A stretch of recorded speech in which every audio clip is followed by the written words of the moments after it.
He's not just a name in fashion, he's a force. He is the founder of Mahogany International, the production company behind GTCO Fashion Weekend, previous editions of African Fashion Week London, and many more standout fashion experiences. He has played a major role in shaping how fashion is produced, presented, and experienced in Nigeria. As the founder of Fashion Finest Africa, an epic show, he has built platforms that champion talent, redefined runway culture, and raised the standard for modeling and fashion production across the continent.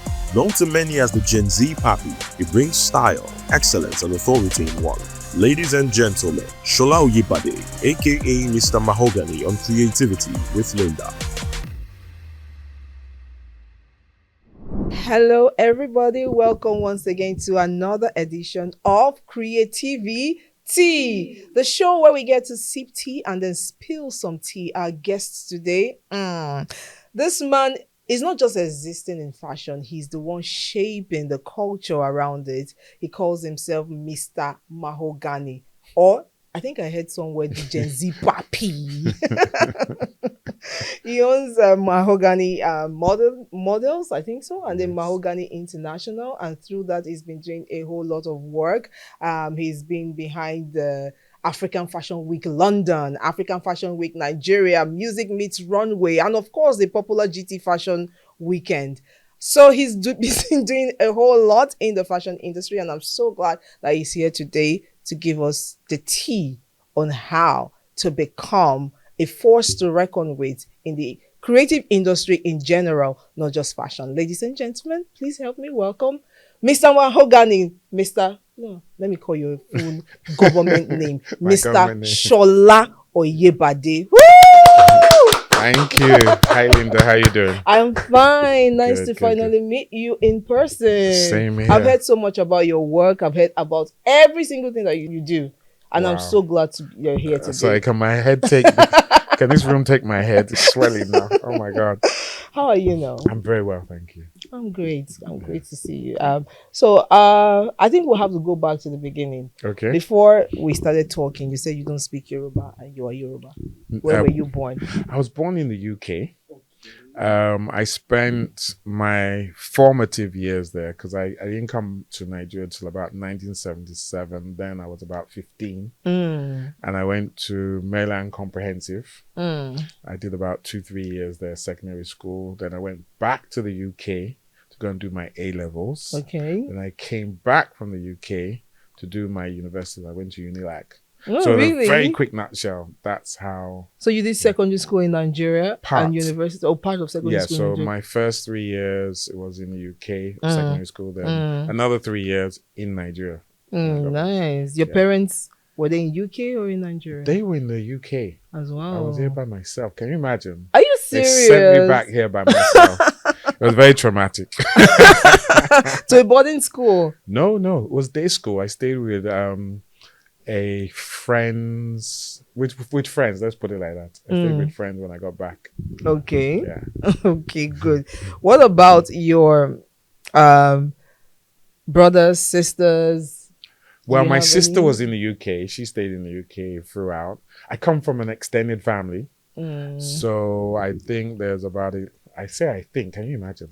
There's about 11, 12 of us in total. Really? I have to keep adding them up. Yeah, there's about 11, 12 of us in total from 4 different wives.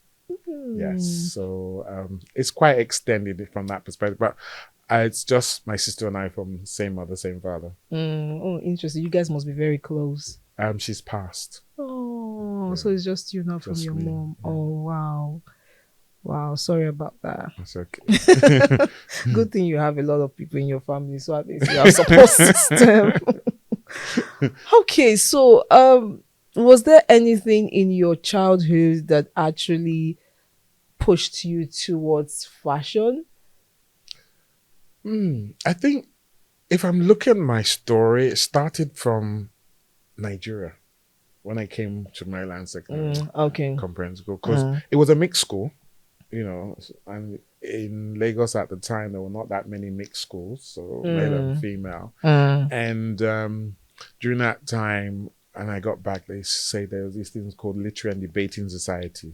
Okay. which you went to different schools, you went to go and debate. Really, it was just to go and party. That was the long and short of it. But you told your parents you're going for But, literary and debating and so on and so on. And because we're a mixed school, they always used to have fashion shows, parties, and stuff like that. So when I started going to these lets, I used to say, okay, let's put a fashion show together, and I will be the one that will come up with all these concepts. So we have something like the Cool in the Gang Ladies Night, and the guys will come out with walking sticks, and the girls will walk around them and all that sort of stuff. So we created these really nice choreography, fashion show type of things in sync with the music, and we got very popular. So all the schools used to like inviting us to come and do fashion shows, and it just started from there, and it never stopped. Wow. So it's not like there was something in you that actually made, how do I even put it?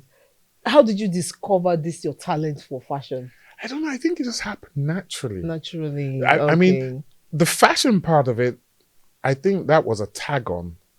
What I actually liked doing was the production, the producing, the choreography. And then fashion just happened to be an element that was part of doing that. So it's like, if I do shows or I do corporate events and stuff like that, that's what I love doing, producing. But at the same time, it's like fashion gets you all that attention, so everybody gets, oh, fashion. But it's the producing, it's like being a director of a movie. You kind of put all these pieces together to create an amazing movie, hopefully in the end. And that's what I try and do with my fashion shows or with anything that I'm producing. Oh, that makes sense. That's interesting.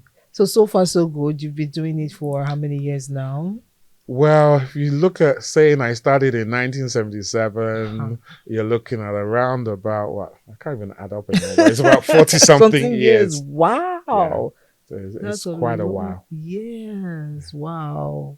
So you didn't just start yesterday. And when I hear music meets runway, African Fashion Week, I'm like, okay, somebody seasoned is behind it. All right. So when did you feel like you got your first big break? I think that's a difficult one for me because I after I finished university here, where I used to do modeling and stuff like that, I left I went straight back to the UK, and I thought I was gonna continue being a model. I really thought that. Well, I've been modeling in Nigeria. Wait, hold up. You were modeling? Yes. I thought you were just putting it together. No. In Unilag, that's what paid me through school. Oh, wow. I modeled through school. In fact, what I paid don't you even know through how, school? Your parents were in the UK. They were sending pounds No, now. they were not. Unfortunately, it's a long story, but that connection wasn't really there. So I put myself through school through modeling. And at that time, I think there were only 2 male models in Nigeria, in the entire country. You understand? Yeah. And a few female models, because it was frowned upon. It was really, people felt that if you were a male model, you were just a useless non-entity, not doing anything worthwhile with your life. Do you understand? And then we didn't have telephones, mobile phones and stuff like that. So I literally would get up in the morning, leave campus, go and start heading to all the different agencies, go and is there any casting? Is there any job? And so I'll do that every single day. So I really don't know how I passed, but I did pass. I managed to get a degree at the end of it. So when I left Nigeria and went back to, because I jackpot at the time. So this jackpot scene was not new. There was a lot of us that jackpot back in those days. So I went back to the UK. And I thought I would continue my modeling career. I thought I'm a superstar in Nigeria. So if I get to the UK, I'm going to be the Price in Beckford. I'm going to be big and on all the major campaigns. And it was a rude awakening because there was things like, we don't want black models. Wow. We don't want monkeys on our catwalk. Oh my God. That was a sort of thing. But my father taught me at the time that, you're going to face these sort of things in the UK. So so I kept going to different agencies, and the story never changed. It never changed. So in the end, I thought, okay, this ain't working. So what do I do now? So I decided that, I have to do what my father wanted me to do, which was go and get a sensible job. So I went into banking. I became one of the first black bank managers for Santander at the time. And I did that for a number of years. Then I eventually moved into becoming the CEO of the East End Seasonal Advice Bureau, which was kind of like a legal not-for-profit center organization. But that hunger, that itching, that A craving passion. was Yeah. there. And I also thought that, hold on, this can't be right. I looked around, and then I'll go to things like the National Wedding Show, for example, which was in the UK. You couldn't find any black vendors whatsoever. There were none. There are no black caterers. There are no black wedding companies. There's just nothing. So I said, where do black people go if they want to get married? And I started asking around, and everybody said, well, you just have to go to all these white vendors and buy from them and just manage and make the best of it. So I then thought, oh, no, this isn't right. So I set up what then at the time was called the Mahogany Bridal Show. And it was for African Caribbean brides and grooms. And I started that. And then, you know, I then brought my fashion into it. So I brought these fantastic fashion shows into it, and it was really good. At the time, I was having to use female models as male models because there was just nobody around. Oh my goodness. That's how it was. And I kept doing that, and, you know, it kept building. I was still working full time. So I was still working full time. Then I said, okay, there's no black models. Let me set up Mahogany Models. So I set up an agency for it was called Models of Color at the time because it was for everybody that was not white. Wow. And I was accused of being racist. And, you know, I just found that very ironic that, hold on, you will not take black people. Yeah. I'm setting up an agency that deals with that. And then you're saying I'm racist? Oh my God. Okay. So it was kind of like, it was very much a struggle at the time because there was no support system. Not like now, everybody's doing everything. I was the one having to instigate things. I was having to push people, having to create the systems, having to tell people we can break the barriers, you know, we can break that glass ceiling, we can do things well. So what I feel I like about that was that there's a lot of people that are in this industry today that at some point pass through something I did, you know, and a lot of people will come to me and say, you helped get me started, you know, but it wasn't easy. Wow. So you started this in the UK? Started in the UK, yeah. I was going to ask you if there was a problem you wanted to solve, but I think you already mentioned it. First of all, there were no black vendors, you said. Yeah, there were no colored models, especially male models. Yep. So that was a problem, and your creativity was able to bring a solution to that. That's really amazing. So at what point did you decide to come back to Nigeria and start doing the shows here in Nigeria, and why? Well, so I think around 2006, I now decided that it's about time to do this full time. Okay. And I was still in the UK. So I now set up, I had Mahogany Models, I had Fashion's Finest, I had Sorry, let me take you back a bit. Yeah. So where you were working as in a bank, it was in the UK that you rose to the position of a bank manager. That's correct. Okay. Yes. So I now decided that, okay, I want to do this full time. I just wasn't enjoying being in that corporate environment. It just wasn't me. I did it and I was very good at it, but I just wasn't enjoying it. So I now decided to go full time. I was in, I think 2006. The business had been running from about 1992, give or take, a little bit earlier than that. And then when I decided to go full time, I was doing that for a number of years, but I was frustrated because my friends would come from Nigeria. And even though I was a so-called big boy in London, the way they were just dropping money, spending money, traveling back and forth. Serious? So what's going on here? Maybe if I want to go to Nigeria, not that I really wanted to go, but I know that I will save for the next 1 year. Or I was going to use my credit cards to go. You know, these guys were coming, dropping cash, doing all this. I said, these are my friends. We grew up together. Are they printing money? What's going on here? So one of my friends that we had done some stuff together, we had set up Glasgow Fashion Week and stuff like that in the UK. He moved back to Nigeria. And then when he moved back to Nigeria, this was around about 2009, he called me up and said, Sola, come. There's a company called Sleek Nigeria. They do cosmetics and stuff like that. And they're doing a competition called Face of Sleek. And they would like me to come and produce it. I said, come to where? Nigeria. I'm not sure about coming to this Nigeria. Are you sure? He said, come. It's good. I said, okay. They said, don't worry, they're going to buy your ticket. I said, okay, I will come. He said, I'll buy my, because I was thinking I was going to buy my ticket. I said, how much are going to pay me? He said, don't worry about that. I'll sort everything out for you. And I got to Nigeria. And this was around the time Wizkid had just started and Tiwa had just started their careers. So they were part of the show. I didn't know who they were. To me, they were just some Nigerian random musicians that were doing something, you know. So, and when I got here, they said, this is the hotel they're going to put me in. I said, I can't afford this hotel. He said, come on, my friend, stop being English. I said, okay. I said, okay, but how much do you think I will need for feeding and all that sort of stuff? I said, feed you. I said, they are going to feed you. I said, for 2 weeks, 3 weeks, they're going to feed me and put me in this hotel. I said, is this a scam? I just really couldn't get my head around it because in England, you know, they just give you your fixed fee. You sort out your accommodation, sort out your feeding, you sort out transportation, sort out everything from whatever they've given you. So these guys were giving me a fee which was more than doing 2 or 3 jobs in the UK. They were feeding me. They were giving me accommodation. They were giving cars to pick me up. But this is on my life. Oh. So I now decided, okay, I did the job. It was successful. I really enjoyed it. It was stressful. I'd never worked in a kind of stressful, unorganized environment such as Nigeria. It was extremely stressful, but we made it work. I got invited back again 2011 and for another show. Then I think in 2012, I said, this has to stop. I need to be in this country permanently. I said, I'm making more money from doing the odd shows here and there than I'm making in 6 months in the UK. As a bank manager, right? Not as a bank manager, but when I was doing full-time. Okay. Do you get? And I said, this doesn't make sense.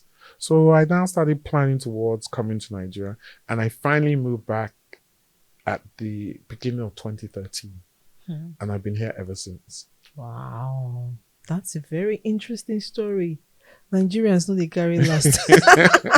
When you were saying this thing about spending money, I was like, I can relate because I actually I met a guy some years ago when I was at the agency. His friend was the owner of the agency that I was working in at the time, and he too just relocated back to Nigeria. And I asked him why. Then he was like, all my friends, everybody I grew up with, they're all having houses, they have cars, I don't have anything. So he came back and started starting all over again from the scratch. That's right. Yep.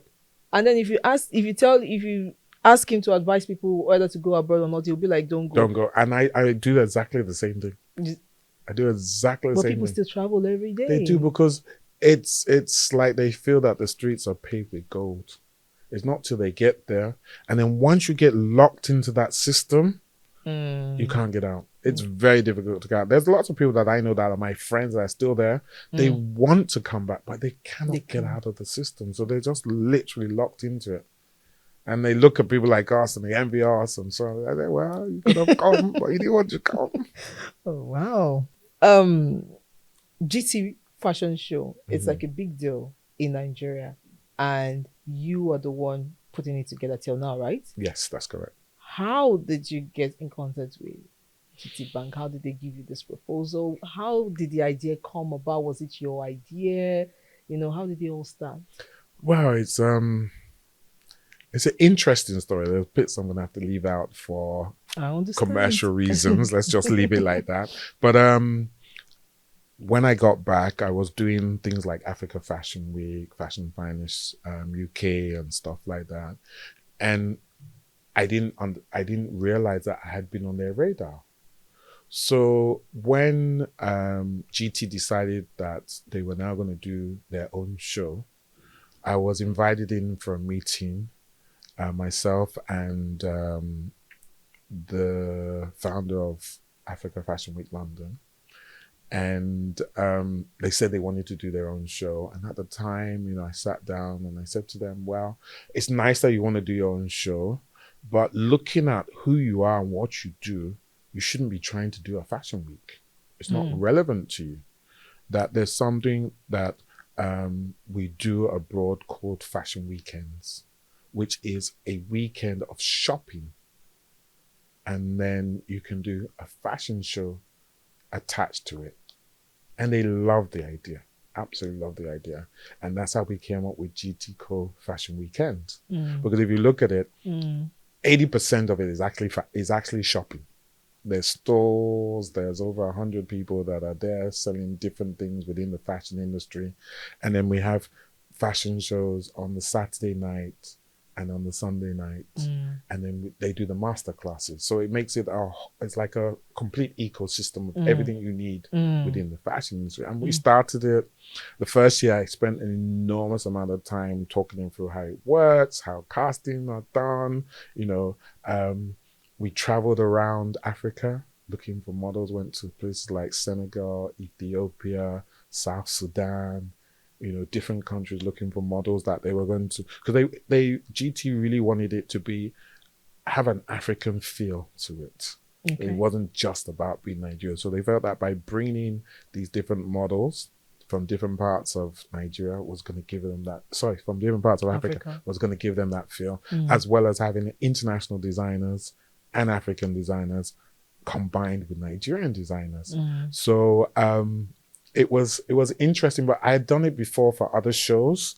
So doing it was not that difficult for me. And I could easily tell them, this is what you have to do. So they didn't spend a couple of years trying to learn the ropes and making mistakes and having to correct things.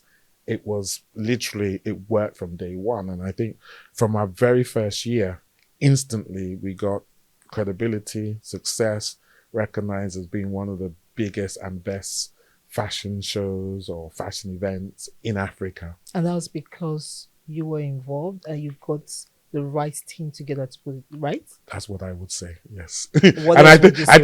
think that's what I think that's what GT will say about it. I mean, after year one, everything to do with the non-fashion side of things, they now understood it and took over. So like that's doing the exhibition, getting the exhibitors, running that, doing the master classes and all that. Yeah. But 9 years later, they've not been able to touch the fashion show because it is so complicated, the show that they put on.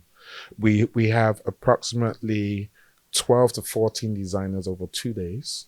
So that's like showing 6 or 7 on each day. The shows run non-stop. So they're literally back to back. So once we start at 7 o'clock to when we finish about 9:30, they're back-to-back shows. So it's not one of those where you go to a fashion show and then you show one designer and you sit there for the next 10, 15 minutes and you go, God, what are they doing? When they're going to come out? None of that. We literally go back there. And what's most important is that every single designer has their own makeup, their own hair. They have their own hair, own makeup, own choreography, own lighting. Everything is strictly theirs. So as I'm going from back to back, you got to think about that. I'm having this set of girls that might have weaves and stuff like that, to another that are having cornrows or having blue, whatever you call it, nail polish and stuff like that. So it's a very complex show. I have over 120 staff that work directly under me just to do the fashion show. And then I have on average, we take about 260 models. Wow. For the show. That's a lot of models. There are very few shows anywhere in the world that have anything close to that amount of models for a show. Anywhere in the world? Yeah. Okay. Give me some insider gist now. Who owns African Fashion Week? Africa Fashion Week London. Yes, well, Nigeria is owned by Ronke Adimului, who's the wife of the Oni of Ife. Okay. You don't do that show anymore, right? You were producing it before. Yes, I used to produce it. So I was, funny enough, a bit like GT. I was in the UK. She called me and said someone had referred to me and said she wanted to do a fashion show somewhere. I said, why do something like that? Why not do something in England? There's nothing in England. Yes, there's nothing for African, Caribbean designers. Why not let's do it, something like that? And I came up with the name, Africa Fashion Week London. Okay. At the time. I helped them put it together. I helped them get designers. There's literally the same thing I did for GT, but we did Africa Fashion Week long before we did GT. So I put that together for them. And then from there, they then said Africa Fashion Week Nigeria. Now there's other Africa Fashion Weeks around the world, but they don't necessarily belong to her because you cannot hold the name. Yeah, you can. Anybody could literally just go in and say, right, I'm doing Africa Fashion Week Netherlands. I'm doing Africa Fashion Week Boston. So The ones that Ronke owns, Her Majesty owns, are literally Africa Fashion Week Nigeria and Africa Fashion Week London, and they were the first to start. Oh, wow. So you were already doing that before GT Oh, approached yes, you. yes. And then you said you went with somebody from African Fashion Week. Yes, I went with Ronke. Ronke. Yes. Oh, wow. So she wasn't upset that they were trying to do her idea? No, Well, it wasn't really her idea. I think where the upset, if there was any at all, because Ronke and I are still so close, so I don't think there's an issue, would have been the fact that we ended up not doing it together, even though we went for the initial meeting together. I see. So she was okay with that. Yes. Okay. What about GT Bank? Why do you think they wanted to do a fashion show? Well, I think it was very simple. I mean, they had been sponsoring Lagos Fashion Week for a number of years. Okay, so Lagos Fashion Week was already going on before they decided to do it. Yes. So, and they had been a major sponsor of that.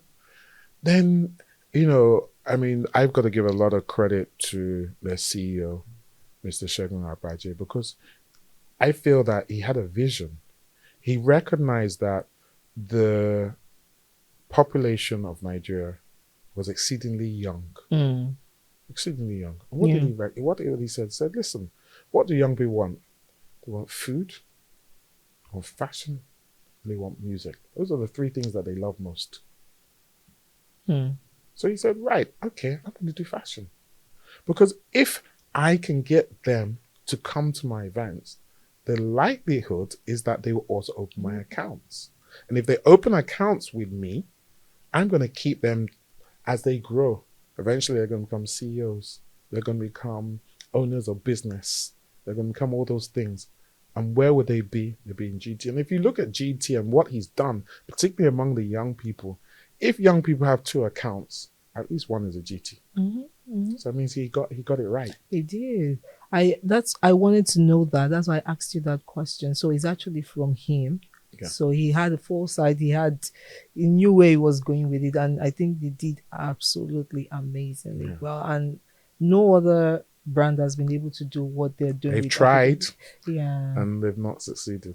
That's really, really amazing. Kudos to GT Bank, honestly. Kudos to them. So when you were talking about putting the whole show together, you mentioned something. You said you went round the world or Africa looking for models. So, because I know we've heard some side talks here and there that the models saying that they have actually tried to get into the GT Fashion Weekend, but it's not working out. They don't believe that they're actually choosing people from Nigeria and all of that. Would you like to address that? Sorry, I'm laughing because it just sounds so incredulous that they do that. I've experienced this conversation throughout my entire career.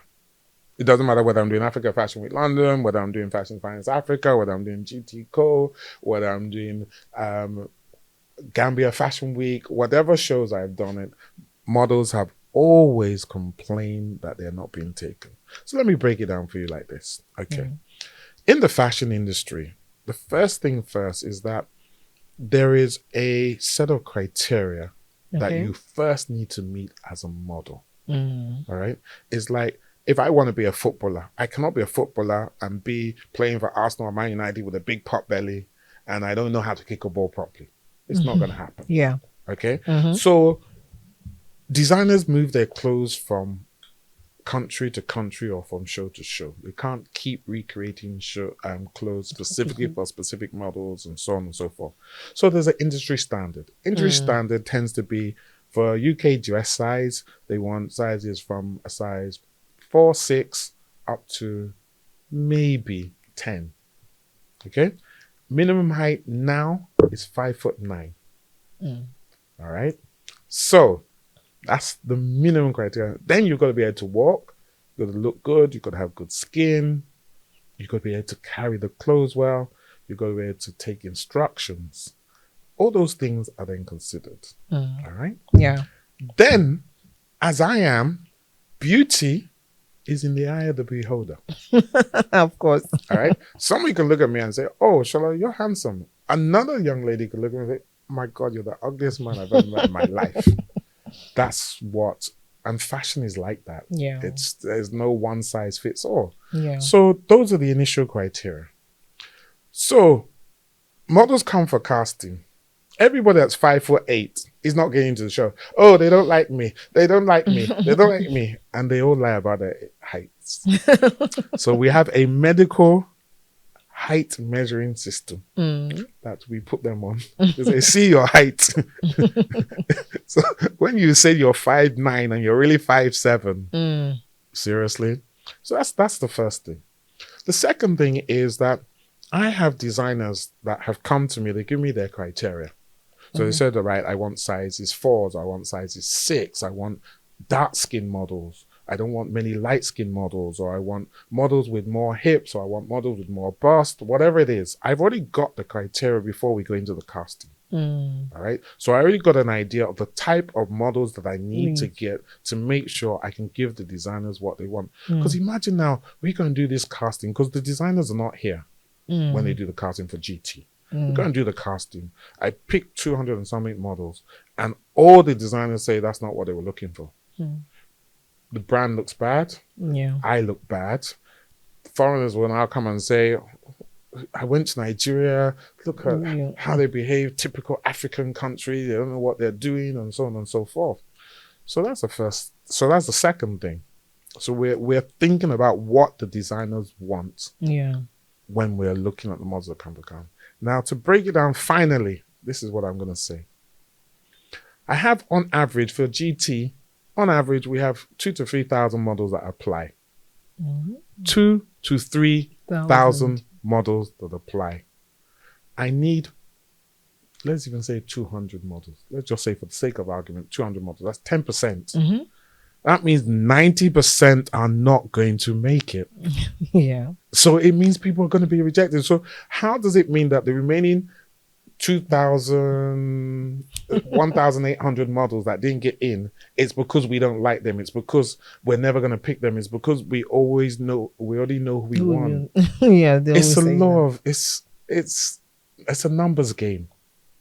It's just not going to happen that everybody that comes is going to get taken. Some models can't even walk. We have models that come for a show to do a casting. In their own shoes, they're falling down. Seriously? And I'm going to take you? You cannot walk in your own shoes. I didn't give you model shoes. We haven't given you model shoes, designer shoes yet, sorry. You can walk in your own shoes and you are falling down. Maybe their shoes were not good. Maybe it was wobbling. And then you're saying that we should take you. So there's all these things that have to come, that are taken into consideration. Plus then also we need a good cross range of models. So I can't take all dark skin models, neither can I take all light skin models. So if I suddenly see that I've got possibly 20 amazing light skin models, I might say that's my cutoff. So that even though some other great light skin models may show up, I might just be saying, unfortunately, no.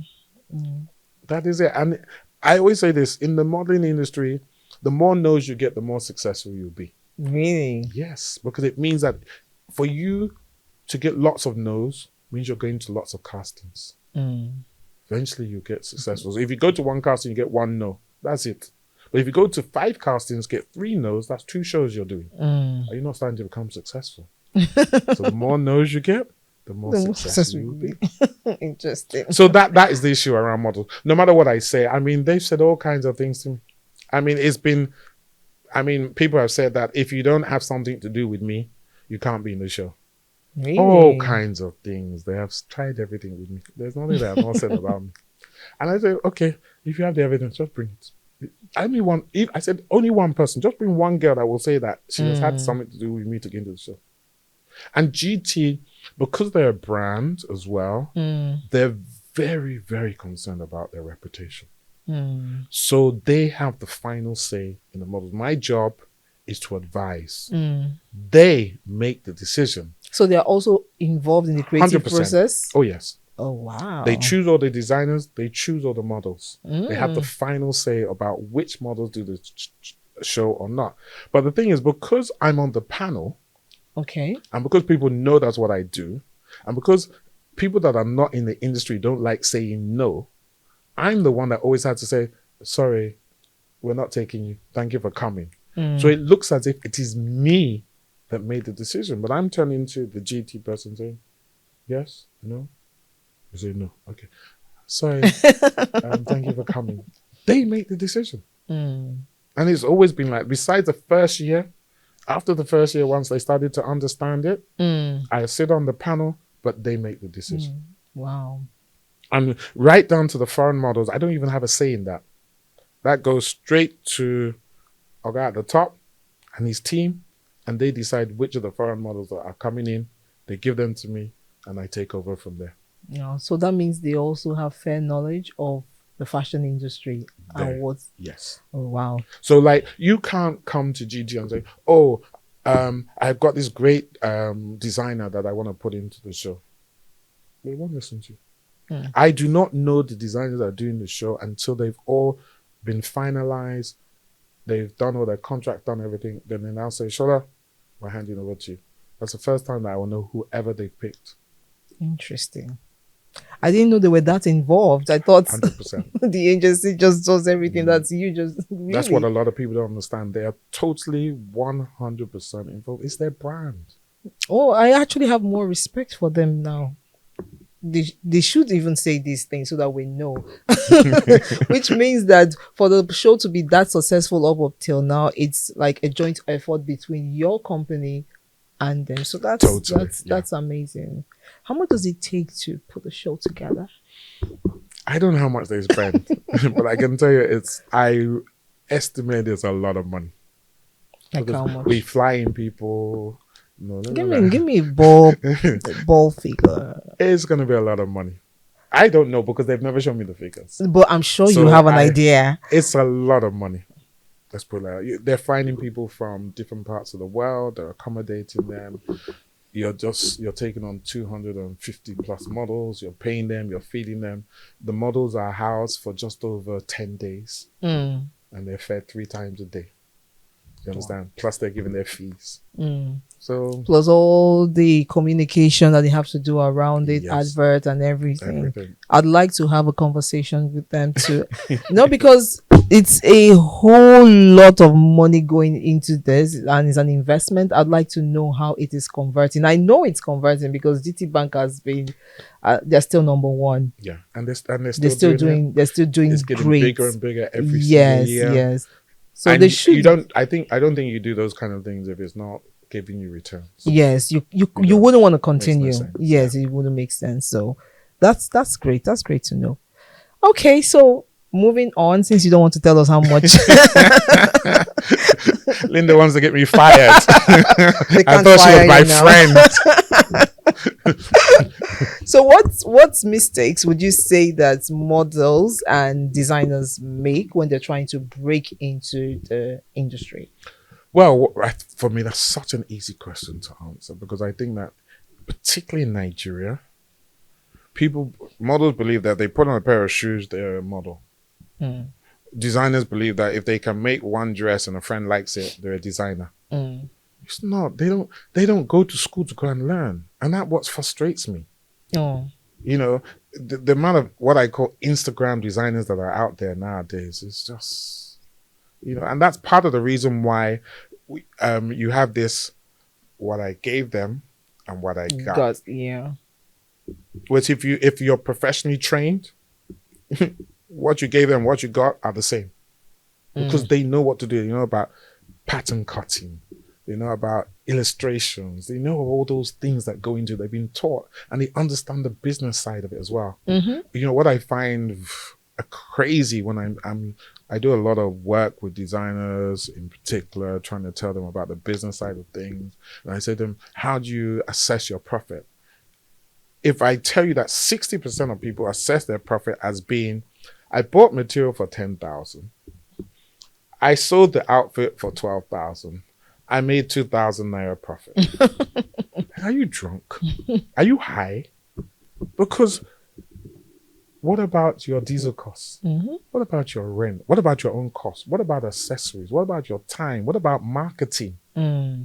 Where's all that in your cost?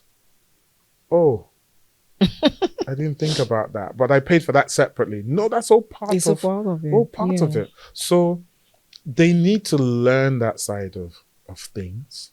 For models, a lot of models believe that just because they're tall, that they're a model and they're going to be successful.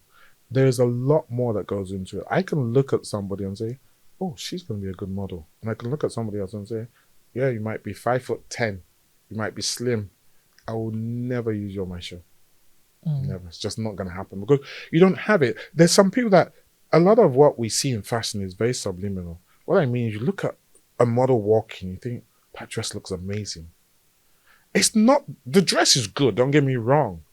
But it's the person in the dress that has made it amazing. That's why a Naomi Campbell can say she's going to command $20,000, $30,000, $40,000 per show. Because when she puts on a dress and she walks that catwalk, Linda, you want to buy that outfit. You want to buy that outfit. And you think that if it looks good on her, it's going to look good on you. But imagine you get somebody that's not very good, the dress doesn't look good on the model can't walk. Subconsciously, you're not going to want to buy that dress. Even though the dress might be really nice, but you're just saying, nah, there's something not right about this. But it's the model. So people have to understand the business. You have to go for training. It's a bit like me saying, I want to be Lionel Messi, but I'm never going to go for training. I'm not going to go for training. I'm not going to kick the ball. I'm not going to practice. I'm not going to keep fit. But do you think that apart from the training, you need to have some sort of talent? You need to have it in you for you to make it as a model or a designer, especially as a model? As a model, I think you have to have that charisma that is inbuilt, particularly if you want to be very successful. Because I can tell you, like I said, I can line up 10 girls here and I can they don't even need to walk. I can just look at them and say, yes, yes, no, no, yes, yes. Just from looking at them. Because there's an aura about them. If you don't have that aura, you're not doing my show. Because it means that when I put on my show, someone's going to look at my show, yeah, the show was okay. But they're not going to understand what was missing. And what was missing was I had 50 models walk the catwalk that had no charisma, no personality, no life in them. But give me 40 girls that are top notch, walk that catwalk. When you leave that show, you're going, man, I saw a show today. And that's just the difference. So designers have to learn the business.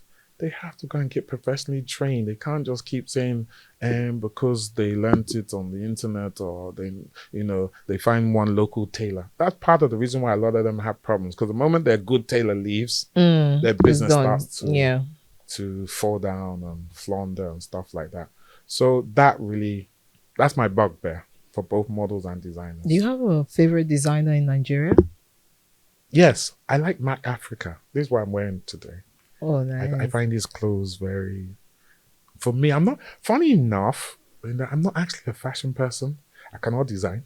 I have no creativity whatsoever. You understand? Yeah. But you know good fashion. I know good fashion, yes. Like it's because I knew that you'd be here and I've seen how you dress that I had to go and make an effort today. Otherwise, I'll be in a t-shirt and trousers. Like when my team want to do filming with me at work or wherever, they have to warn me about, excuse me, sir, we're filming today. Oh, please, can you get dressed? Because otherwise, I just show up with one t-shirt and jeans. But this is nice, by the way. Thank you. Yeah, I like it. A touch of yellow and black. I like black. Black is one of my favorite colors. Yeah, it's good. Yeah. So apart from this guy and the designer, there's a number of other designers out there that I think are doing great things. And just because if I mention their name doesn't mean that there are not others. I mean, I love people like Itwan Bassi, Diola Sego, Clan. Then there's people like Banke Kuku, that I think is doing great stuff. Larry De Silva, and then Tiffany Amber. I mean, I could go on and on. I like Mai. I wish I could afford his suits. Mai, they're listening. Come on.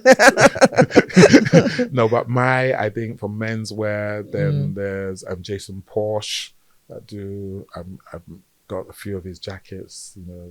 So there's some people out there that are doing some really good stuff, and they seem to know their stuff, and you can see the difference between them.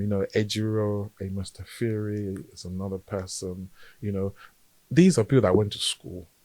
And I think that's why I can call them, because you can see the cut of the clothes, the finishing, the quality of it. The first thing I do if I want to buy clothes is I'm looking at the back of it. What's the stitching like? Yeah. That's what I'm looking at. Is it straight? Is it smooth? That's what I'm looking at. Are they in line? Not one is up here, one is down there. Yeah. So those are sort of things that I look at. If I see that there's those sort of things, I'm not buying from that person. So you think that if you don't go to the school, you cannot be a good fashion designer? No, can't. It's like trying to fly an airplane without being a pilot. Yeah. Without going to aviation school. You cannot do it. We can name all the careers. Can you be a lawyer without going to law school? No. Can you be an engineer? It's like trying to say that, this is how I see designers in Nigeria. It's like, I want to be an engineer. So what I think I'm going to do to learn to be an engineer, I go onto the site. I watch them how they're putting concrete together and how they're building it. And the next thing I'll come and say that I'm going to build a 20-story skyscraper. It will fall down on your head. It is guaranteed. Because you don't know the things, the elements that go into it. What's the science behind it? And it's the same thing with design. There is a science behind it. And that's why you can see those that are really good and are making money, and those that are just there and they're wondering why they are not making money. Okay, so you've heard it from him, and he's the right person you should listen to when it comes to things like this. Go to the school and get educated before you say you're going to be a fashion designer. The way you put it made it actually very, very easy to understand, because I know a lot of people be like, no, I learned by myself. Everything is online now. There's some things they work for. There's some profession that it works for, but things like fashion design, it's just like building a house, like you said. There are some things you just need to learn the science behind it. So please go to school. So my next question, Mr. Sola Oyebade or Mr. Mahogany, Gen Z Papi. I think you've always been vocal about runway as well. You were once quoted saying, according to my research, that runway is one of the best ways for designers to get exposure, right? Do you still think so?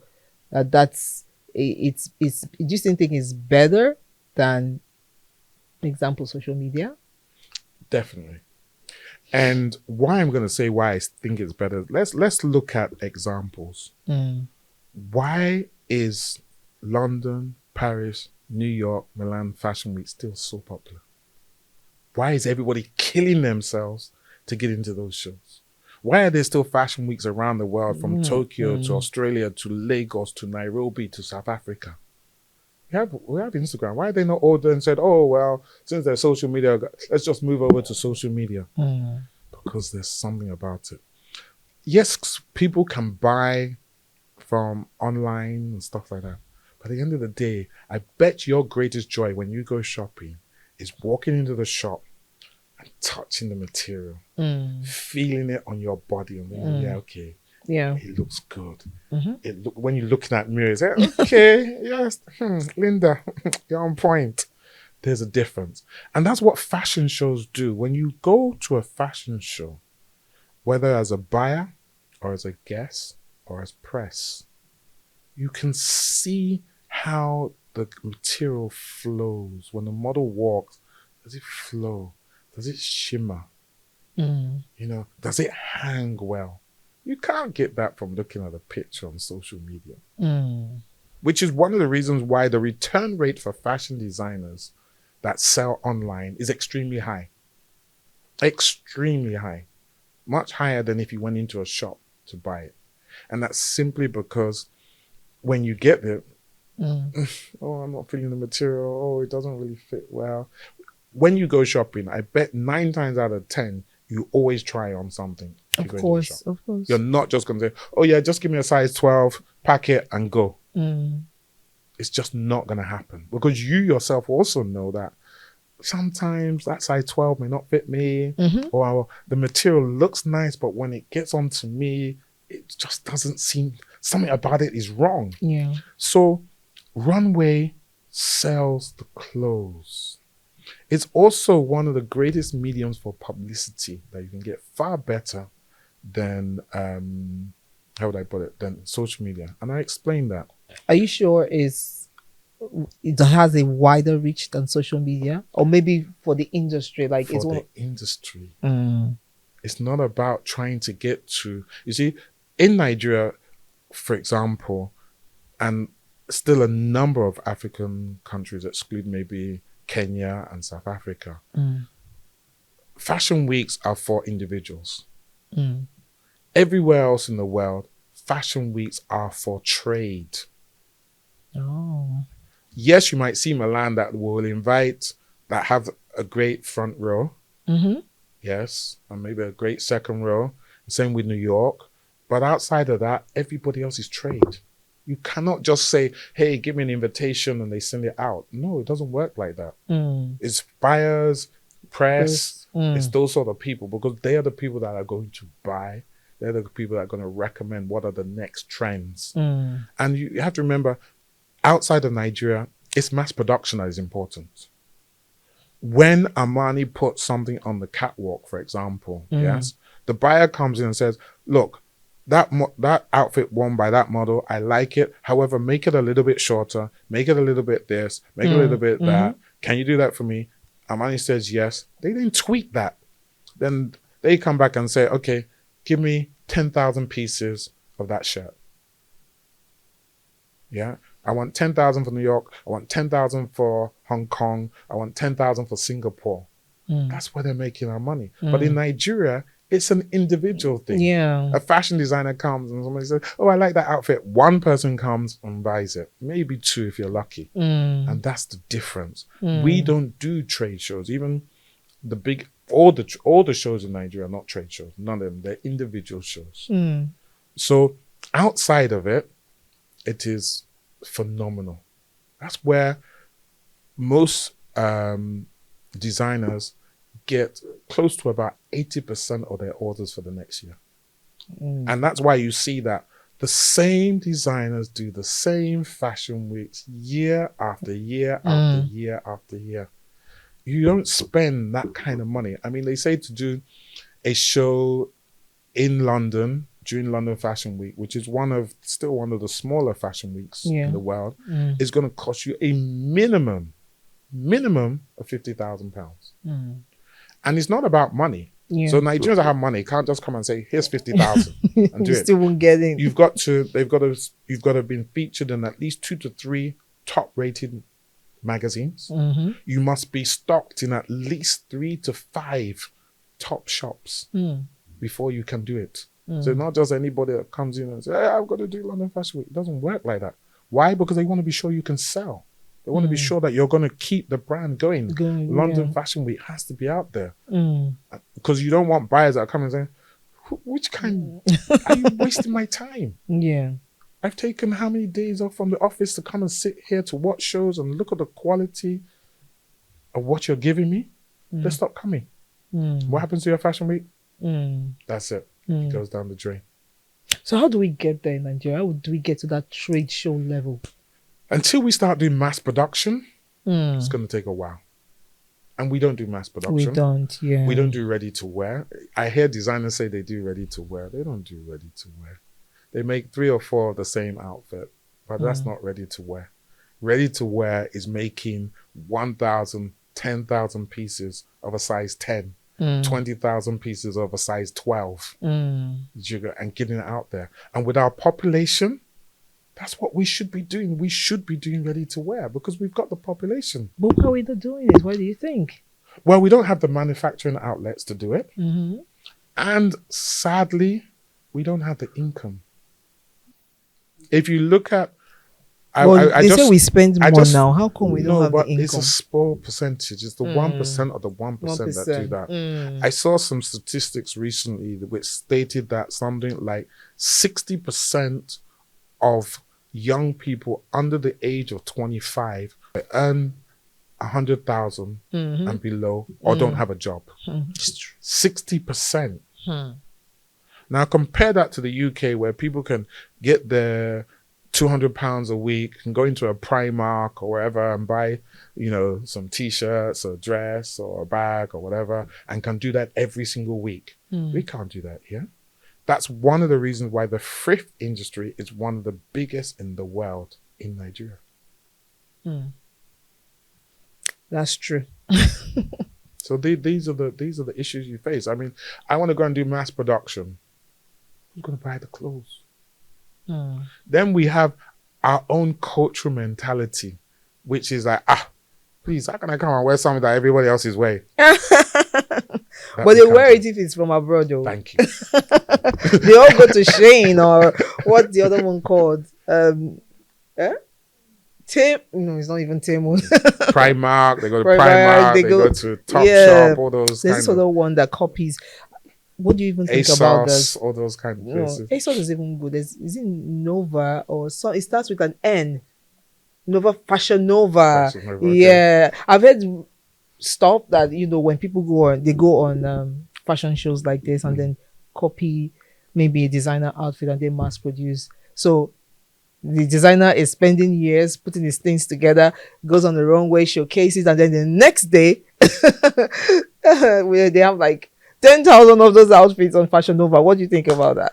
Well, copyright has always been an issue. I mean, even luxury bags have as a major issue. I mean, I love it when I see a lot of our Nigerian ladies walking around with their Fendis and Versace's, and I'm looking at it, I'm thinking, fake. And they're saying they spent 5,000 or whatever, and I'm going, fake. But anyway, that's a different issue. So, they are people. Various countries are clamping down on them. They are coming for them. When they do catch them, it's very costly for them, but it's still worth their while, because if they get caught, out of 10 times, 3 times, they've made, for the 7 times that they weren't caught, they've made an absolute fortune. So it's a business model for them.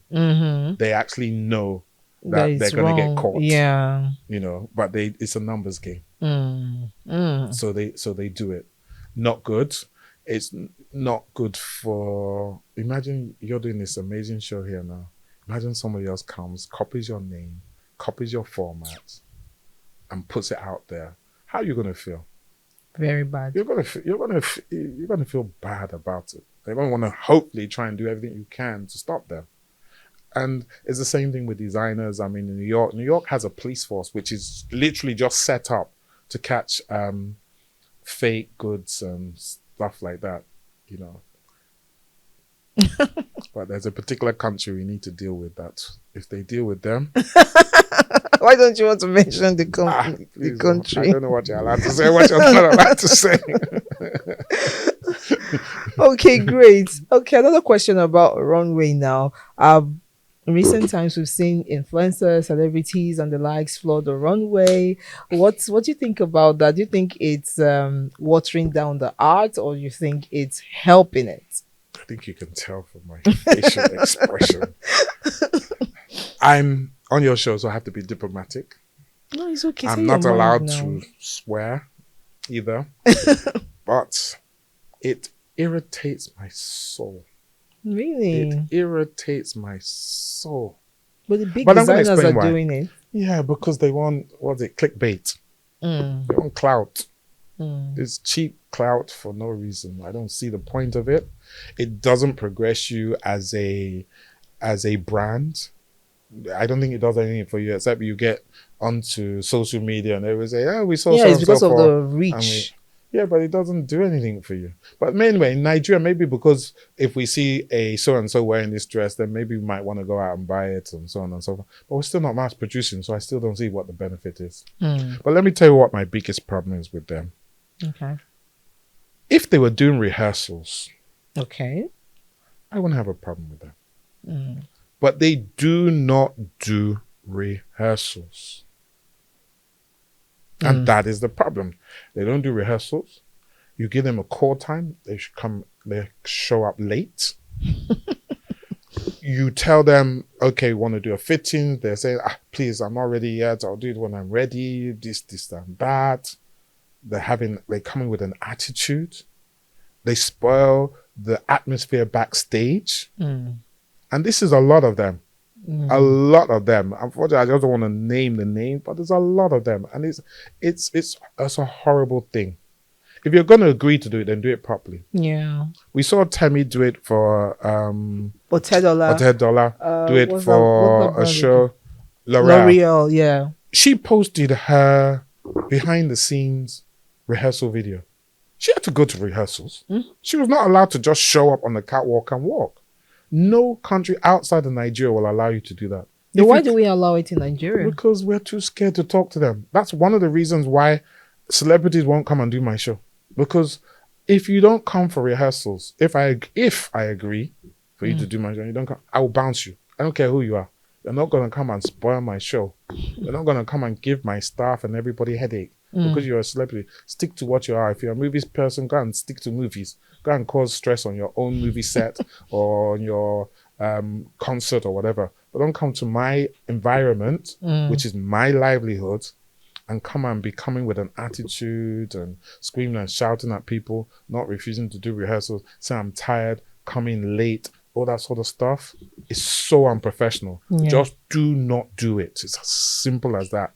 So I also feel that particularly for fashion weeks, I think it cheapens the brand. Really? Because remember what I said, fashion weeks are meant to be trade shows. Yeah. And even though we are not trade shows, we still have people that see what we do abroad. So how do you expect people that is a buyer or press abroad seeing our show? Because now everything is out there. It's on social media. Yeah. And then you expect them to take it seriously. You expect them to say, oh, come to Nigeria during Fashion Week and come and see what we're doing. They're going to say, no, send me pictures. I can't come and sit down for that. So for me, it's an issue. And it's one of the reasons why I made it very clear when we started with GT that we will not have any celebrities, any influencers on our show. Really? Yeah. Check. For 9 years, we have not had one single celebrity on our show. Can check. I will buy you a house if you can find me. What of the ones that would like to come for rehearsals? We don't agree. Why? We don't accept it. We don't accept it. I don't know if there is also, because it started with me, so I must be honest, it started with me. But I also think now it's become a brand thing. It's meant to be about the designers. Okay. It's not meant to be about somebody coming and taking the headlines because they showed up. Yeah. Come and watch the show. Oh, we have, you name the celebrities. Every kind of celebrity has come to GT. You just name them. They've been there. But they sit down, and they watch the show. And the other thing that we do with them is when we start the show at 7 o'clock, if you're not seated, you don't get in. Doesn't matter who you are. Really? Until we have the break, halfway through, you do not enter. Doesn't matter who you are. I'm telling you that as a fact.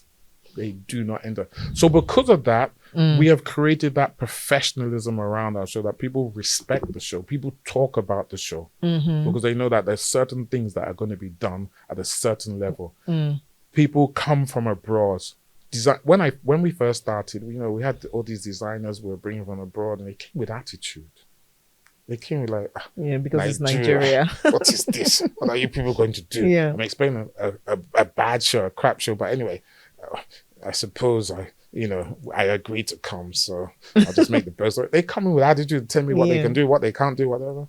It's the wrong person. Me, I came from London. I know how to deal with you people. So don't even try that nonsense that you come and try and be thinking you're going to make me be inferior. I will show you.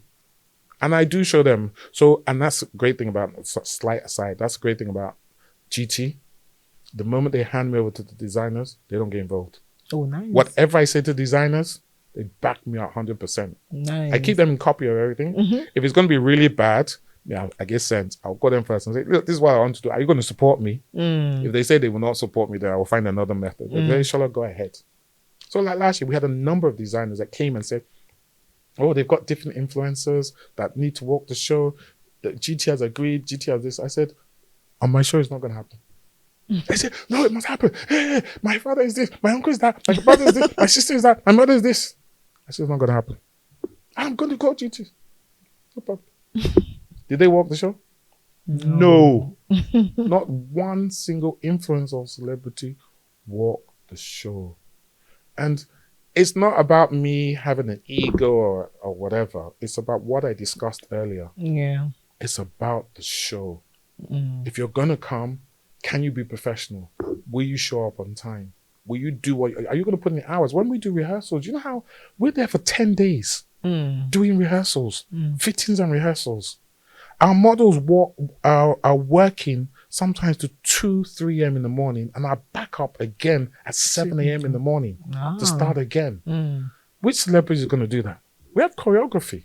We have lighting. We've got all kinds of things we need to, everything has to sync. And the designers that, particularly those that come from abroad, and Nigerians are catching up now. And that's one of the great things that GT has done, that Nigerian designers are caught up. When we first started, it was a nightmare working. I would scream, I would shout, I would threaten them. I had actually had designers removed from the show, you know, just to try and create that discipline. Now they're all okay.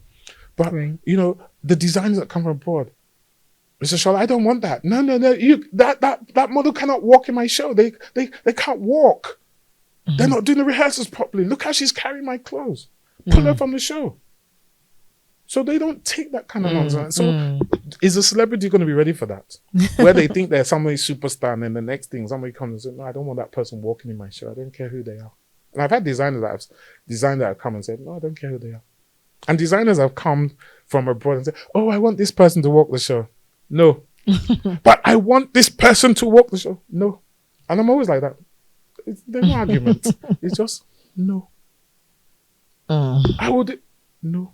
I don't say more than that. That's all I say. No. So yes, it's an issue for me. If they change, it's fine. It's the same thing. I have the same problem in music. You know, I'll be doing an event. I'll be having top artists come. I've got the sound check to do, and you send your manager. Are you serious? Your manager wants to do the sound check. The next thing, you now come, it's time for performance. Hey, I can't hear myself. Up the volume. How will you hear yourself when you don't come for a sound check? Oh my God. So it is very much a Nigerian thing, but when they go abroad, they don't do that. I wanted to say that they don't do that abroad. Yeah. So we as Nigerians, we need to tighten the reins. We need to be more serious. And you're doing that too with your show. So which is good. I hope many more people would copy you and do the same thing. It's just all about professionalism. And I understand you totally, because I'm also like that as well. If you have to do anything, you have to do it well. There's no two ways about it. Yeah. It's been amazing talking to you. Let me see. Do I have any other question? Oh yes. What do you think about Kendall Jenner? About who? Kendall Jenner. As a model. Her name has done her well. That's all I'm going to say. You know why I asked that question? Because when I was asking you about models and whether it takes talent, you said something that you have to have that charisma. You have to have something in you to be able to be a successful model. So I wanted to know if you think she has that, or maybe it's just her name, because she's a successful model, her right? Her name has done her well, but giving her kudos, she works hard. She works very hard. So to get, you see, the thing about, particularly when you're abroad, you can possibly get your foot in the door maybe because of who your father's name is, or your mother's name, or family name, or whatever. But to stay at a certain level, you've got to be good. You've got to be good.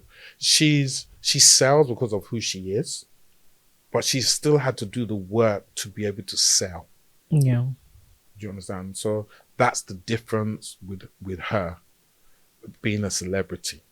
So, you know, and it's something that she's interested in. So she's not just doing it because she wants to make money. She actually likes being a model. She's got her brands out there. It's made her money. There's an interest. But her name opened the door. But it's like that anywhere in the world.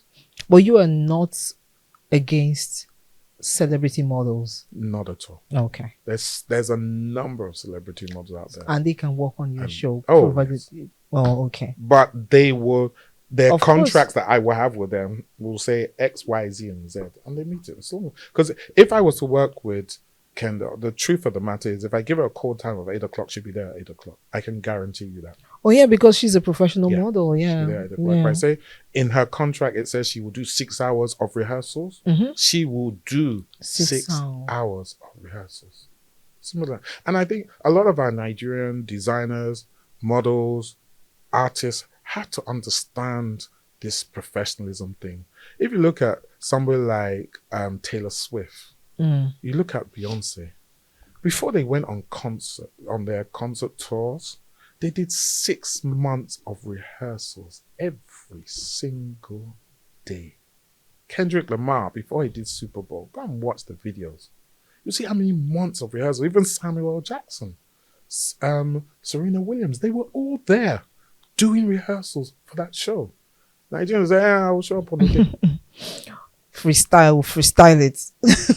That's the difference. And you can see now, particularly with our musicians that are now going abroad, they're not doing rehearsals. Yeah.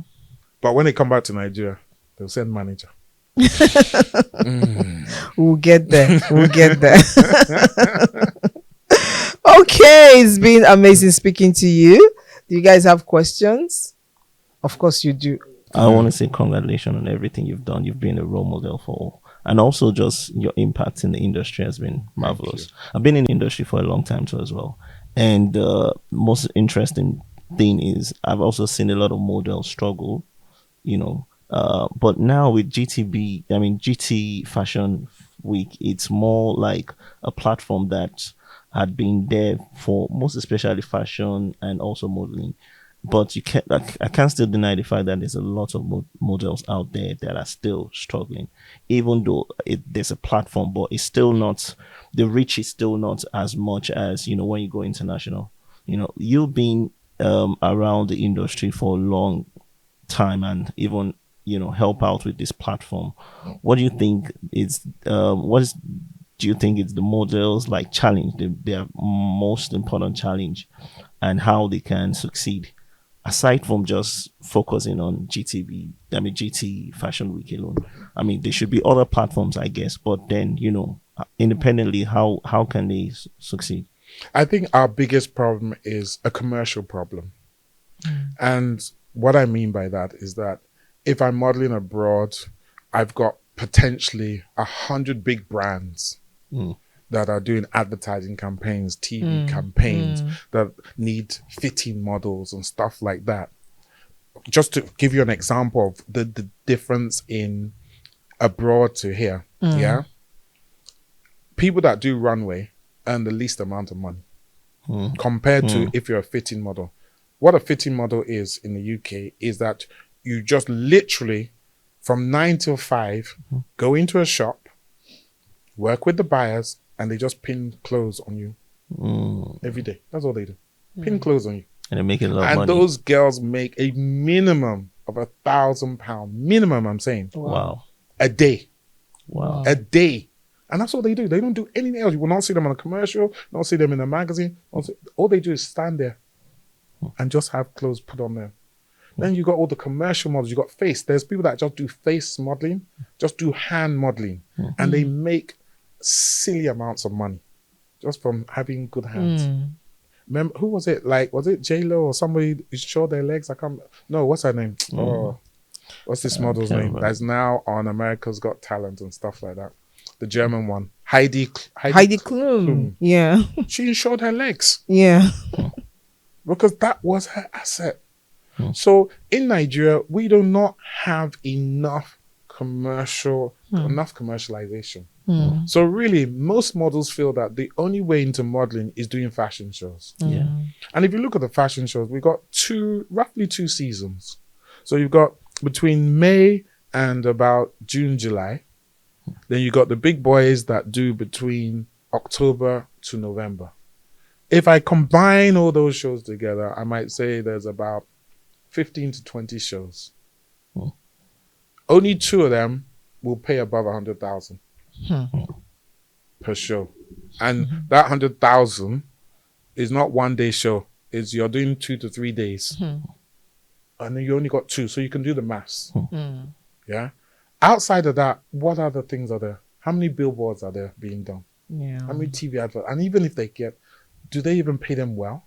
They don't even do buyouts in this country. Buyouts is when I do an advert for a top, let's say, mobile phone company. Yes. They might pay me 1,000 naira, or let's just say 1,000 naira, just for the sake of it, 1,000 naira to do the advert. But then they then pay me 1 million naira for usage rights, which says that for this to appear anywhere in Africa for 1 year period, you're paying me 1 million. If you're doing it, social media and television and billboards, 5 years worldwide, you're paying me 50 million. When I was in England, I had one of my models do a job for, the comedian Kevin Hart. Kevin Hart. Yeah. Kevin Hart was on tour. They paid the model. I'm just not giving the accurate figure, but just for you to have an idea. They paid the model, let's say, £10,000 for the show. Her buyout was 150,000 Wow. for 1 year, 1 so year. that they could reuse the footage footages. for 1 year. We don't do that here. Yeah. So that's where they make the money. And the number game is a numbers game. How many big retail outlets are there in Nigeria that are going to pay you to do commercials or advertise? That's what the problem is. Most of them are relying on runway. 3 big shows that we have in here. Even if you did all 3 big shows, I can tell you your total earnings across those 3 shows will not be any more than 1 million naira. Wow. And that's Wow. once a year or whatever it is. So that's the problem. We've seen this whole I personally have seen this whole when creative are not earning, most especially in the music industry, and I could relate to how they struggle, but for models it's been so long coming, and I would say thank you for the platform, that they have something now, but then again, what's the future like for them? Is it bright? Is it going to change, or it's just going to be the same? I think the future is bright. Definitely, I think it's bright. Just to give you an idea, when I first came into Nigeria in 2013, there were hardly any shows. I think there was only about 1 or 2 at the time. The average amount per show then was about 50,000. Between 20 to 50,000 per show. Okay, our currency was slightly better, but even then it was still low. Yeah. Now, for the bigger shows, the average is 300,000 plus. Now, by Nigerian standards, it's a lot of money. I'm going to be honest with you. It might not sound like much, but we've got to put it into the context of Nigerian standards. I could work for a bank 9 to 5 for 1 month and only earn about 150,000. And I'll still do transport, I'll still feed myself, I will still do all of that, and that's all my earnings will be. Wow. So that's why I'm saying it's a lot of money in that perspective. We are understanding the power of marketing now. So, with all the billboards that are going out there, we understand the power of social media. We understand. There's AI now also taking their jobs. No? Well, that I was going to say was going to be the next problem. But I just wanted to answer that initial question. But AI is... a lot of people are going to be out of their jobs. Influencers, a lot of people are going to be totally out of their job. So that means that there's more money coming into the system, but it's still not enough. Still not enough. And even with that, you see, what we say in the modeling industry, and a lot of models need to understand this, yes? 10% of the models do 100% of the work. So let's explain what that means. That means if I have 100 models on the books, 10 of them are going to get close to 90% of the work. The remaining 90 might just get the odd job here or there. And it's like that in every single agency around the world. It's not unique to Nigeria. So if you call certain models, if you know their names, you say, but that one works, that one works. You keep saying, why is it only her? Why is it only her? Because they're the ones that people like. They're the ones that are popular. So they will make 90% of the income. Wow. It's interesting. You said it's everywhere, all around. It's the everywhere. world. It's Oh, not. It's not. That's it's not but restricted to Nigeria. But it's like football. yeah. I can be playing for Arsenal, yes, and they pay me 5,000 a week. Saka that is kicking the same ball with me in the same team as me, he's making 300,000. But the fitness job that you said too as well in London. Are you saying those 10% are the ones still having those type of jobs as well, or those kind of job goes to Those ones are not known. Okay, They're those just ones are making those. silly money. They're just making. They're not known. But Your known ones are your Jordan Downs and your other top models like that are well known. And funny enough, our Nigerian models are doing better abroad than they are in Nigeria. Of course. yeah. They're Of course, doing it's a better given. abroad and they're making good money. We export a lot of models. You'll be amazed. Yes. We export a lot of models and they're doing so well. I mean, I have a model abroad. Her average earning per photo shoot is about 3,000 euros. And she will work 3-4 times a week. Oh, wow. Wow. So that's the difference. So when you compare buying power, you got somebody that's doing a top show that is there for 10 days, making 200,000 to 400,000. You got somebody that does a 1-day shoot, making 3,000 euros. For 3,000 euros, for those that don't know, is possibly close to about 5 to 6 million naira. Yeah, that's a lot. So it's 300 compared to 6 million. Wow. That's the difference. But you can expatiate on AI taking their jobs now. AI is definitely, it's not just models. All you influencers out there, start looking for work. All you celebrities out there that you use internet and social media, start looking for work because AI is definitely taking over. It's going to put a lot of people out of work. There is no doubt about that whatsoever. It's not going to touch designers, will it? Because It you will. still have to It make will? It socks. will. It will. Really? How? It will. Wow. Because okay, I'm a fashion house, for example. Okay. Normally, I employ or bring in 20 interns. I have 10 top designers that are designing, creating, doing all that kind of stuff for me. You know, putting my next collection together. Maybe I've got about 30, 40 people working for me. I'm talking about being a top fashion house. Yeah. Yeah. AI. I have 3 people working the computer. They design my entire collection for me. I send it by email straight to the country that normally produces it, and it's done for me. 3 compared to 30. So it's going to affect them. I have one of my models that now does digital fashion shows. So she creates clothes, does everything, puts it onto a digital model, shows it around, and people now buy clothes from that. So look at how many jobs she's put out of business just from that alone. Yeah, more people that can't afford to do live fashion shows will say, okay, I can't do a live fashion show. I'll do a digital fashion show instead. I'll put it all on social media. So it's going to affect you too? No, Why is that? because I'm a producer. There's always going to be work for me. I wanted to ask. I just wanted to ask that question. You answered it. So, producer, entrepreneur, AI is not going to affect them. Not as much. Okay. What if, as an entrepreneur, what AI does for me saves me money. Saves me money. So I no longer need to employ 10, 20, 30 staff. I can maybe employ 10. So that's going to save me money. But producing an event, I have to be there live. There's certain things that are always going to be like, it's like trying to say that will AI take over from live sports? It can't happen. Football, rugby, tennis, you're always going to need that live individual to do it. It's not going to take over. That means you still need a manager. You still need coaches. However, there might be certain jobs that will no longer be there. So maybe, I don't know, they can do some things for training and stuff with AI. That maybe before they had 2 or 3 physiotherapists, they had coaches, they had this, now they just do AI instead. So there will be certain jobs that will go. But it's like AI is not going to get rid of your engineers.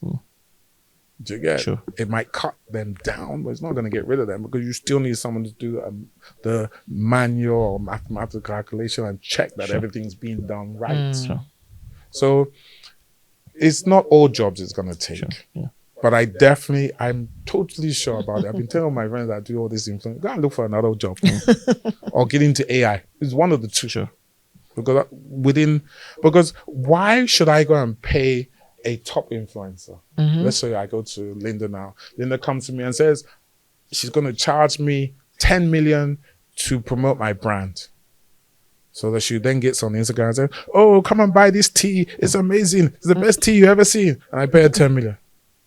Whereas I can call one AI guy, or if I can even do it myself nowadays, if I would give it the correct prompts. Boom, boom, boom. Can you do me an advert that does this? I want it to look like a Linda type of person. It has to look, this is the look I want. This is the feel I want. Want her to dress like this. Boom, boom, boom, boom. 30 minutes later, they produce an advert. It cost me how much? The cost of the software? Well, that would be for influencers that don't have influence. There will always be some people that will remain as influencers. Of course. It's not going to happen. But in Nigeria, our numbers are astronomical compared to other countries. Nearly everybody's an influencer. Do you get? So that's the difference. Yeah.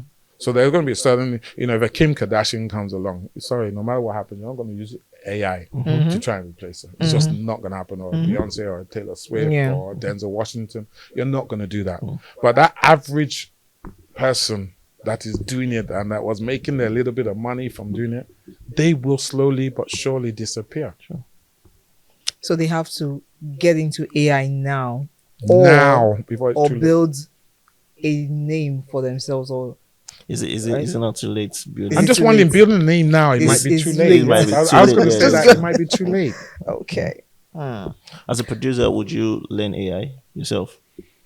Well, I'm dabbling, I'm saying, it's not necessary. but you see, I've always been of the philosophy of do what you're good at. So for me, I'd rather pay somebody that's good at AI to do the AI for me than me trying to learn it. That's not my specialty. That's just how I see things. It's when I was going through education in the UK in the corporate world, one of my mentors at the time always used to say to me, Sola, let's say you earn, I don't know, £100 an hour. Why are you doing mowing your lawn when you pay somebody £5 an hour to do that? That doesn't make sense. The cost of doing it is £5 an hour. You doing it, you make £100. Doesn't make sense. So they always used to teach me, get the right person to do the right job at the right cost. Because that £5 you think you're saving, you actually lost it, because you could have been doing some strategic thinking. Yes, you could have been doing something that builds up your business, Yes. which would have earned you far more than the £5 an hour that you're doing. So I never ever do things that don't concern me. I'll pay somebody to do it. The bottom line is, at least you plan to incorporate it. 100%. We've already 100%. started. Yeah. That one is a definite, without a shadow of a doubt. So what would you be? Are you done? Oh, no, I'm done. Okay. What would be your advice to, let's start with models now. Giving the whole the whole thing you just explained about their income, would you advise anybody to be a model in Nigeria? And then even if they become a model, how would you advise that they progress? Should they look forward to being on a show that spotlight them? Should they travel abroad and work there? What would you advise? First and foremost, understand the industry. One of my bugbears is somebody says they're a model and I say, give me your statistics. And I say, excuse me, sir, what are statistics? Come on. Already you've irritated me enough that I don't even want to have anything to understand the industry. Do you understand? Understand the pitfalls. Understand that it is not that easy to do. Not everybody makes it. Out of 100 models, only 2 might make it. The numbers are so bad. Others might earn some money. A few might earn a living. But to make it as a superstar, very, very few. How many top models have we have made it from Nigeria abroad? 3? Very If few. that. Very few. Very, very, very few. With all our population. So that just goes to show. So understand it. Get right advice. Talk to the right people. The amount of models that are being ripped off every single day because they do not know the industry is annoying. They're scamming models left, right, and center. You know, you're going to agency will come and say, oh, to join my agency, you have to pay 5,000 naira, you have to pay 10,000 naira. And you are doing it. And then you then turn around and say, oh, the agency never got me any work. Because they're not an agency. All they're doing is taking your money. No top agency anywhere in the world will charge you to join the agency. It's the number 1 rule. If you even go on the internet, you're advised never to do it anyway. So they don't even do the basics, like going and checking what are the do's and don'ts of it. Also understand that it's a hard industry. Not everyone's going to make it. If you don't like rejection, do not be a model. Do not be a model because you are going to get so much rejection. I was saying earlier that the more no's you get, the more successful you will be. So you got to understand that rejection is high. You know, you got to have a lot of confidence in yourself because some people don't know how to talk. They might look at you and say, you want to be a model. Look at you. Look at your nose. Oh my God. And you say you want to be a model. What kind of nose is that? And if you don't know how to manage that, your self-esteem, everything can really suffer. So you got to be thick-skinned. You got to be prepared that you will not get every job you go for. You may not even get a lot of jobs for the first few times. And sometimes you have to wake up to the reality, modeling is not for you. And people have to understand that it's not for everybody. Even though you have the height, Height doesn't mean even anything. if you have the body, Body don't mean anything. If you don't have the charisma, I can kick a football. Doesn't mean that Arsenal's going to make me the next Saka. Do you understand what I'm saying? Yeah. So there's got to be something in you that makes people think, I need that girl. I need her on my campaign. She's going to be amazing. That guy, look how he looks. Oh, I can just see me in an Armani or a Maya Tafo. That's who I want. And you got to remember that not everybody is different. I could take a male model to Jason Porsche. He likes him. I take that exact same male model to Maya Tafo and he says, please, Sola, why you bring me these kind of people? That's the industry. Yeah. So it's tough out there. And what I like to say to people is that I've been there. So I'm not just talking. I've been a model. I've faced all the rejection. I've been in England. Now things have changed. But I was in England when they said they don't take monkeys on their catwalk.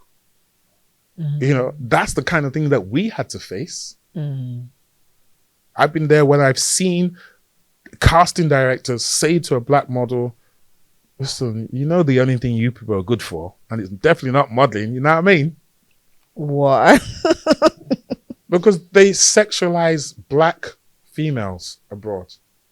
Because, you know, we're curvy, we have hips. We're every man's dream. Sorry, it dates back from slavery. That's what it is. Now things have changed. They've never tried that side of thing. Now, but back in the 80s, that was going into the early 90s. That's how it was. So it's not an easy industry. Sexualized models here in Africa and Nigeria too as well. Is it a thing?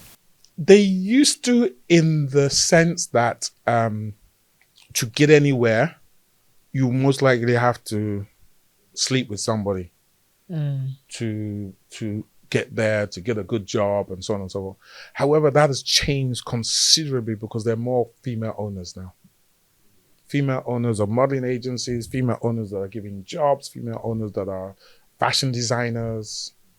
You know, very early on, it was a lot of male fashion Yeah. designers. There weren't very many female photographers. You know, we didn't have the T.Y. Balos of those days. You understand? So it was male model, Photographers, it was yeah. male photographers that were saying that, well, if you want me to take a picture, you know what you got to do. I can make you a star, but you know what you got to do. That doesn't happen anymore because women are now the majority. I would say they're the majority of owners in the fashion industry now. Wow. So thankfully, that has changed. But what about for men? In terms of sexualizing men too as well, does that Yes, exist? it happens. It happens. I know a lot of men that unfortunately have to. I don't need to say any more than that. Wow. And it's happening. Wow. It's still happening because once again, it's the men that are doing it to the men. You get, and they're the ones that have the power to be able to do it. There's not much. If you think that there's hardly any work for female models, for male models, there's no work at all. It's non-existent. It's very scarce. For every 10 jobs there are for female models, there's maybe one job for a male model. So just to give you an idea for statistics wise, if I look at something like Fashion's Finest or GTCO, for Fashion's Finest Africa, for example, I might take on 70 models. Only 10 of them are male models. For GT that we take on about 260 models, I think we take on average about 30. Why women are more interested in fashion? Yes. Mm. Yeah, guys now. Yeah. How often do we go shopping? Sure. You guys, every occasion you're shopping. Yeah. Sure. I'm sure if you're going out again later, you're not wearing the same outfit. Sure. Whereas we're wearing this outfit That's until we go to bed.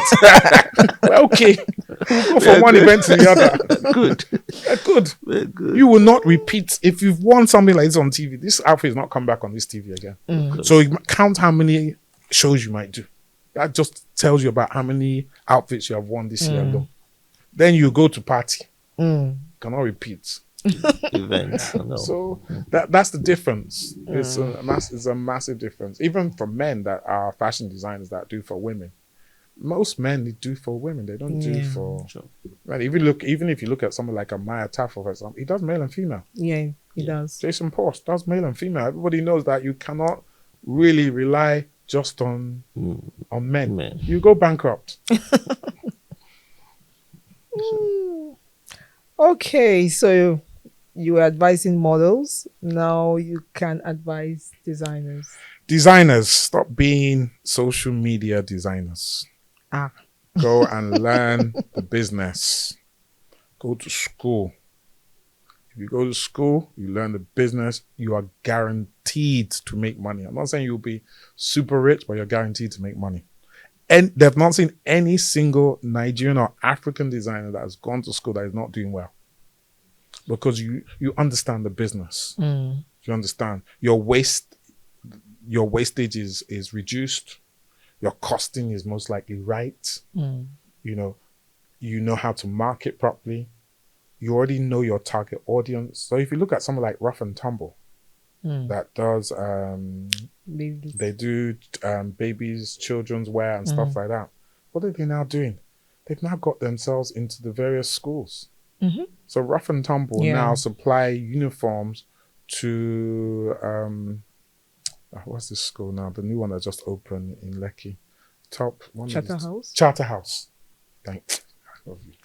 Charterhouse. They provide all their uniforms. Oh, that's Isn't that where you start to make money? Yeah. That's mass production. Yeah. Because if they have a student population of 500-600 people, and each student has to have a minimum of 2 uniforms. And each year you are going to change that uniform because kids grow. So she now does that for 2 or 3 schools. She still also has her shops. That's where the business is. But why can she do that? Because she comes from a family of designers. Because, she's Sophisticat. I don't know if you know Sophisticat, but Sophisticat was back in the days. They were the first designers that did, they've been around forever. And she's married to one of them, and then she did her own. So they understand the business of fashion. You know, and she set it up. She looked at the market and said, what's going on there for children? Children need clothes. Not everybody can go abroad. They want good quality. She makes a good quality clothes. Then she now says, hold on, guys, let me do mass production. Does mass production. Then she now starts to talk to the schools. So I'm sure when the other schools like Wellington and Rugby come into Nigeria very soon, they will say, who did Charterhouse uniform? They're called up because we always want tried and tested. Yeah. You're not going to take risk on somebody that you don't know. You know, that person, next thing, all of a sudden, she's providing clothes to how many students every single year. So learn the business. Stick to it. I know everybody wants to be a celebrity designer, but there's no money in celebrity designing. Really? There's no money in it. So people are making money now. No, this is what people think. I'm not going to mention any names. A lot of these celebrity designers, their husbands are rich. Their fathers are rich. I'm sorry. You cannot tell me you have gone to go and buy or rent or buy a shop in Ikoyi or VI. 3 floors. They have big generator. You have 4 staff, 5 staff. What are you selling? What are you selling? Because if you take off the cost of that building alone every single year, think about what you need to be selling, especially at current rates. The rates right now. What are you selling? You can only be doing that if you're doing mass production. You're doing one-offs. So we go to Linda. Linda, 1 million. It costs to do the dress. How many of those dresses are you going to sell? In enough numbers to cover all those costs. Because your overheads for that kind of establishment must be close to about 50, 60, 70, 80 million. How much are you making as a designer? Not all your pieces are going to be 1 million. Sure. So if we look at Vicky James, for example, does she own a shop? Does anybody know? No. She has a manufacturing place. Thank you. See the difference? Yeah. She has a manufacturing place. That's the difference. So those that understand business, they position themselves differently.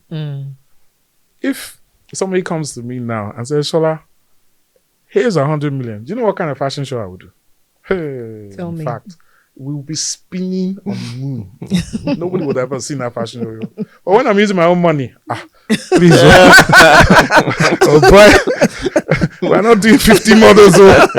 We do 20. They can wear 2 outfits each. Things change. Yeah. Do you understand the analogy that I'm trying to give? It changes how you do your business. If it's not my money, I can spend anyhow. I have a very good friend who was married to a very, very good designer. And he kept coming to me, so I don't understand this, your fashion business. Don't they ever make money? 10 years, I never made any money. I'm just spending. What is business is this? That's how it is. And that's a real life story. It's not a made up thing. So learn the business. If you can get into ready to wear mass production, that's where the money is. All the celebrity, you go on red carpet, hey, that's all my clothes. Do you know that 3/4 of celebrities that wear clothes never pay for them? Of course. Yeah. So where are you making your money? You spent how many thousands or whatever it was to make the dress. You gave it to one celebrity to wear. That one wears it. And then, sorry, Linda, I'm going to use you as an example. Linda comes along and says, oh, I really like that dress, but so and so wear it. Me, I can't wear it. So before everybody thinks that me, I was copying. So how are you then selling? Then the person that might want to wear it can't actually afford it. So where are you making your money?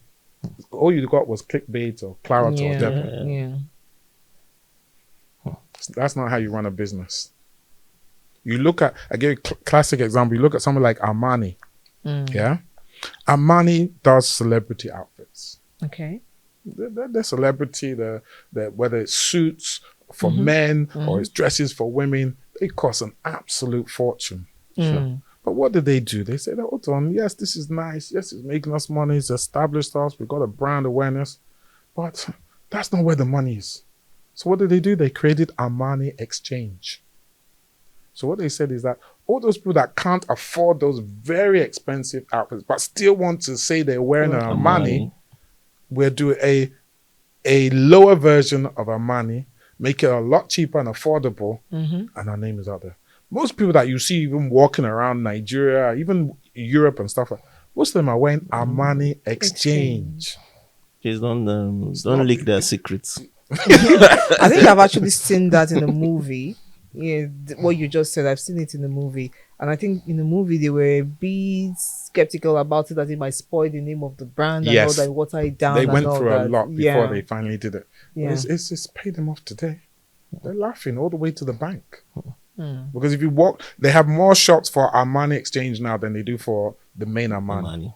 Main Armani you might find maybe on Rodeo Drive, maybe on Regent Streets, those exclusive places in the capitals. But Armani Exchange is everywhere. You can even order online. That's where the mass market is. We need to get into mass that's what I would markets. say. Get into mass, and with our young population, they need to be dressed. Sure. The money that can be made in this country, people don't understand Nigeria. They really don't understand our market properly. The money in this country is unbelievable. I'm not talking about money that what happens with politicians and others. I'm talking about money that you can make from legitimate business. If you look at some of the top fashion people around the world, they've become billionaires from fashion alone. Just from fashion. Just selling fashion, that's all. Got LDV. The guy that owns is it LDV something? I think 4 letters. Louis Vuitton. He's He's one of the richest men in the world. And that's fashion. It's not anything else, it's fashion. Everybody has to wear clothes. But not everybody has to like your music. Or everybody has to watch your movie. But everybody has to wear clothes. True.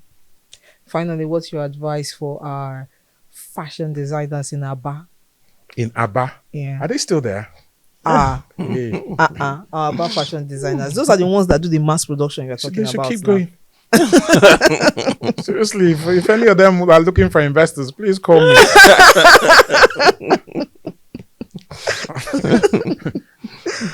I didn't know they were still there. But they used to change the design name. Sometimes of Givenchy to be Givenchy. But we still need the clothes to wear. We'll still buy them. Right. And that's where the money is. True. I'd rather make 500 naira on 1 million pieces than trying to make 1 million naira on one piece. Just keep it coming. Also, they don't last long. You have to go buy again. The income keeps coming in. Interesting. Thank you so much, Mr. Mahogany, our Gen Z Papi. It's been so lovely hearing you speak and learning from you. Thank you so much for coming. Thank you for having me. Hopefully we get to have you back again. Anytime. And we're going to expect so much from this year's GT Fashion Weekend. It's going to come. When is it coming up this year? Second week it's always the second week of November. I'm not sure, that will be about Looking the 10th forward or 11th. I'm not sure what the dates are, but it's always the second weekend in November. Great. What else should we be expecting from you in the nearest future? Well, we have Fashion Finest Africa coming up on the 23rd and 24th of May. Okay. And that's aimed at new and emerging designers. Okay. Because we feel that they're the one area that people neglect. And in fact, there are far more of them than there are celebrity designers. So it's a chance for them to learn what it's like to be in a internationally produced type fashion show. Okay. Also for the models, we push for new faces. So all those models that were saying that, they can't get into the shows, when it's our show, you get a chance, because we don't take the old models, we want new models on it. So that's coming up 23rd and 24th. Oh God, I've got so many other things coming up. But that's the one that's really getting to me at the moment. And it's close, May. Yes, May. Yeah. It's very close. Great. Thank you so much for coming. Thank you. All right, guys, it's been amazing speaking to Mr. Sola Oyebade, also known as Mr. Mahogany and Gen Z Papi. That's the one I like most. I hope you've been able to learn a lot from him today. Please, take all his advice. Take them very, very seriously. And if you have any questions, leave them in the comments below. We will get him to answer them, even if he's not here. Don't worry. I will. Remember to share, remember to like, and remember to subscribe. Until we see you again, I remain your host, Linda Agwacha, signing out for now. Bye.